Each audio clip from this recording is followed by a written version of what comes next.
Red టీవీలో మీ వ్యాపార ప్రకటనల కోసం ఈ నంబర్ని సంప్రదించండి. Hi viewers, welcome to our channel.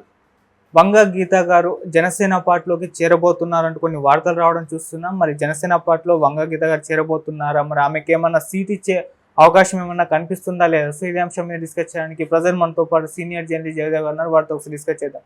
Sir నమస్కారం. సార్ నమస్కారం సార్, జనసేన పార్టీలోకి పవన్ కళ్యాణ్ గారు వంగ గీత గారిని ఆహ్వానించినట్టు తెలుస్తుంది సార్. మరి ఆమె చేరుతుందా లేదా, మరి ఆమెకి ఏమన్నా సీట్ ఇచ్చే అవకాశం ఏమైనా కనిపిస్తుందా సార్? ఆహ్వానించడం అంటే అది ఆహ్వానం కాదు, గౌరవంగా మాట్లాడారు.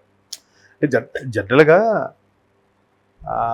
ప్రత్యర్థులు అనేసరికి ఏవో ఒకటి మాట్లాడతారు, విమర్శిస్తారు. ఆవిడ ఏం చేసిందిలే, ఆవిడ ఏమి గవర్నమెంట్ డెవలప్మెంట్ చూపించింది, ఇట్లా మాట్లాడతారు. కానీ పవన్ కళ్యాణ్ అందుకు విరుద్ధం కదా. ఆయన జనరల్గా ఆడవాళ్ళని గౌరవించాలి అన్నట్టు మాట్లాడుతున్నప్పుడు ఆయన ఏమన్నాడంటే, వంగ గీత గారు ముందు నుంచి నాకు పరిచయమే, దట్టు 2009 పిఆర్పి నుంచి గెలిచిన వ్యక్తి ఆవిడ. సో ఆవిడ మంచి లీడర్షిప్ క్వాలిటీస్ ఉన్నాయి, మంచి మహిళా నేత. బట్ ఆ పార్టీలో ఉండుండకూడదు అంటే దాని అర్థం, ఇప్పుడు రాజుగారి పెద్ద భార్య మంచిదంటే చిన్న భార్య మంచిది కాదనే కదా చాలామంది అర్థాలు అట్టగా తీసుకుంటారు. కాకపోతే కాస్త తక్కువ మంచిది అనుకోవచ్చు. అట్లాగా ఆ పార్టీలో ఉండకూడదు అని అంటే అర్థం ఏంటి? మన పార్టీలో ఉండాల్సిన వ్యక్తి అని అర్థం వస్తుంది కదా. సో అలా అర్థం వచ్చినప్పుడు ఇవాళ రేపు సోషల్ మీడియాలో ఎలా ఉందో చూస్తున్నాగా. ఇంకా అక్కడ ఉండకూడదంటే ఇక్కడ ఉండాల్సిన వ్యక్తి, ఇక్కడ ఉంటే బాగుండేది. ఎందుకంటే చిరంజీవి గారు పార్టీ పెట్టినప్పుడు కూడా పిఆర్పి నుంచి ఆవిడ గెలుచుకున్నారు. అప్పుడు చిరంజీవి గారు గెలుచుకున్న 18 సీట్లలో పిఠాపురం ఒకటి. సో అప్పటి నుంచి ఆ అసోసియేషన్ అది ఉంటుంది కాబట్టి, సో ఆవిడ మంచి వ్యక్తి, ఆ పార్టీలో ఉండకూడదు అంటే మనలాగా టీడీపీలో ఎక్కడోనో జనసేనలో ఉంటే బాగుంటుంది అనే సందర్భం వచ్చింది కాబట్టి. మరోవైపు ఈ సందర్భం ఎందుకు వచ్చి అలా మాట్లాడారంటే పవన్ కళ్యాణ్ గారు కూడా, ఆయన నిన్న పవన్ కళ్యాణ్ గారు పిఠాపురం నియోజకవర్గం సభలో అక్కడ కార్యకర్తలతో మాట్లాడే సందర్భంలో ఎక్కువ మంది వైసీపీ కార్యకర్తలు వచ్చి జనసేనలో చేరారు. జనసేనలో చేరేసరికి ఎలా ఉంటుందంటే, మ్యాక్సిమం కార్యకర్తల నుంచి వచ్చే ప్రెషర్ వల్ల, గ్రౌండ్ లెవెల్లో ఉండే పార్టీ కేడర్ వల్ల నాయకులు పార్టీ మారుతూ ఉంటారు, లేదా పదవుల కోసం కూడా మారే సందర్భాలు కూడా ఉంటాయి. పదవుల కోసం కూడా దాన్ని వాళ్ళు ఏం చెప్తారంటే నాయకులు, మేము పదవులు కూడా ఎందుకు ఆశిస్తున్నాం అంటే మా నియోజకవర్గ అభివృద్ధి కోసం, లేదా మా నియోజకవర్గ ప్రజల కోసం మేము ఇవన్నీ చేస్తున్నాం అన్నట్టుగా చెప్తారు. సో ప్రజలు కూడా దానికి మద్దతు ఇస్తారు. సరేలే, మనవాడు మంత్రి అయినా లేదంటే ఒక ఎమ్మెల్యే అయినా మనకి ఏదో మేలు చేస్తాడు కదని. సో అలాంటి సందర్భంలో పార్టీ మారినప్పుడు కార్యకర్తల ప్రెజర్ను దృష్టిలో పెట్టుకుని కూడా నాయకులు పార్టీలు మారుతుంటారు. సో ఇప్పుడు వైసీపీ కార్యకర్తలు ఎక్కువగా తండోపతండాలుగా వచ్చి జనసేనలో చేరుతున్న నేపథ్యంలో అటువంటి మంచి వ్యక్తి ఓడిపోతుంది కదా. ఆవిడకి ఏదో సరైన ప్రాధాన్యత ఇవ్వలేదు. దట్టు పవన్ కళ్యాణ్ మీద ఆవిడకి ఇచ్చారు. ఇప్పుడు ఆవిడ కాకినాడ ఎంపీగా ఉన్నారు కదా, సిట్టింగ్ ఎంపీ.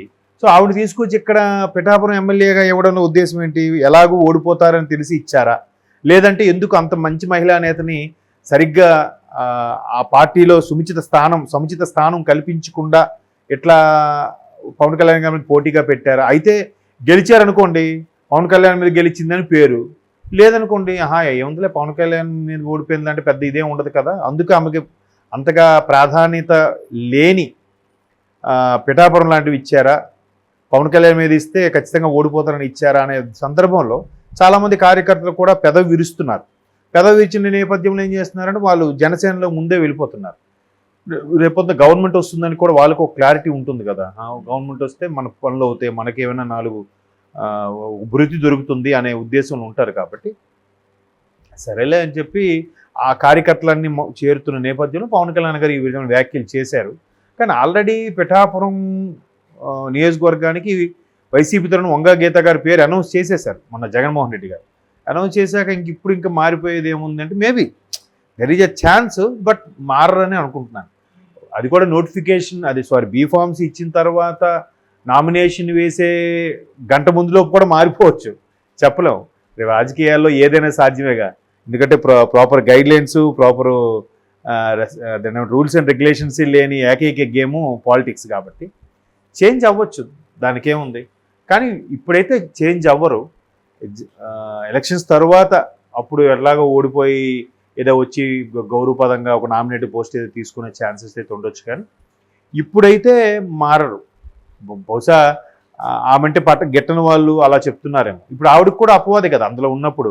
ఇదేంటి ఆవిడకి టికెట్ కన్ఫర్మ్ చేసినా కూడా ఆవిడ మళ్ళీ ఇప్పుడు పార్టీ మారే ఆలోచనలో ఉంది. ఇంత దగ్గర చేసి నోటిఫికేషన్ కూడా రిలీజ్ అయిపోయాక ఇప్పుడు పార్టీ మారితే మాత్రం కొంచెం ఆవిడకి ఇబ్బందికర పరిస్థితుల్లో ఉండొచ్చని నేను అనుకుంటున్నాను.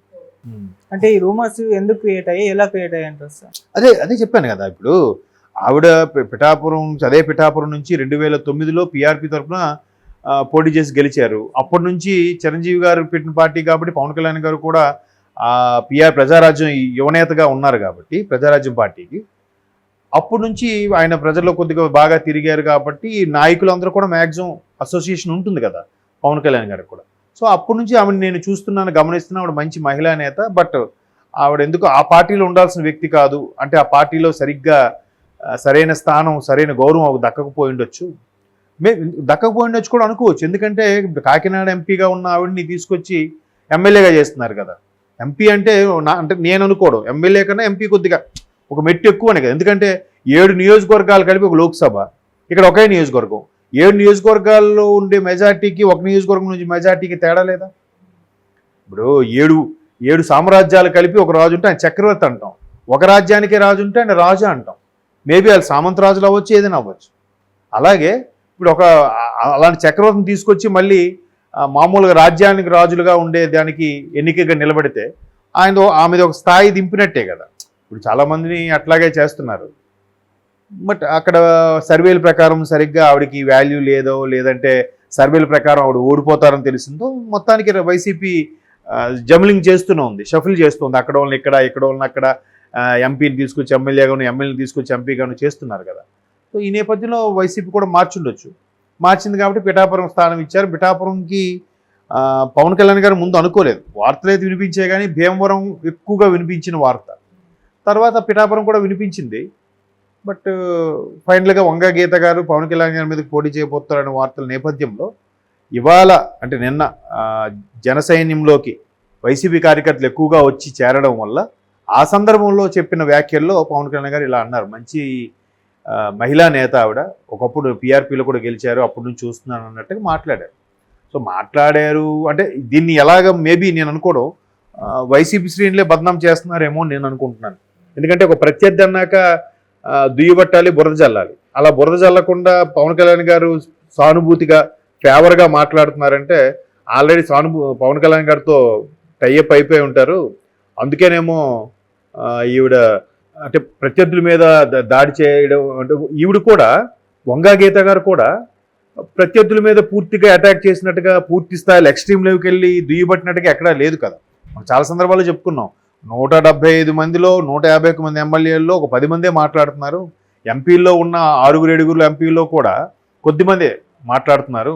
ఎక్కువ మంది మాట్లాడే 10-12 మంది ఎంపీల్లో కొద్దిమందే మాట్లాడుతున్నారు. అందరూ టీడీపీ మీద కానీ జనసేన మీద బురద జల్లే ప్రయత్నం చేయట్లేదు, హుందాగా నడుచుకుంటున్నారని అనుకున్నాం.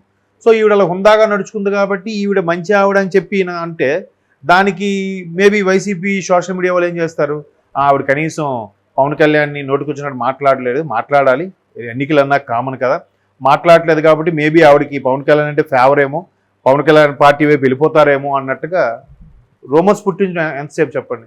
ఆల్రెడీ ఆవిడ బీఫామ్స్ ఇచ్చేసి రెడీ చేసేసి పిఠాపురం అభ్యర్థిగా రెడీగా పెడితే ఇప్పుడు ఇంకెప్పుడు ఎక్కడ వెళ్ళిపోతారు, వెళ్ళే ఛాన్సెస్ తక్కువ అని నా అభిప్రాయం.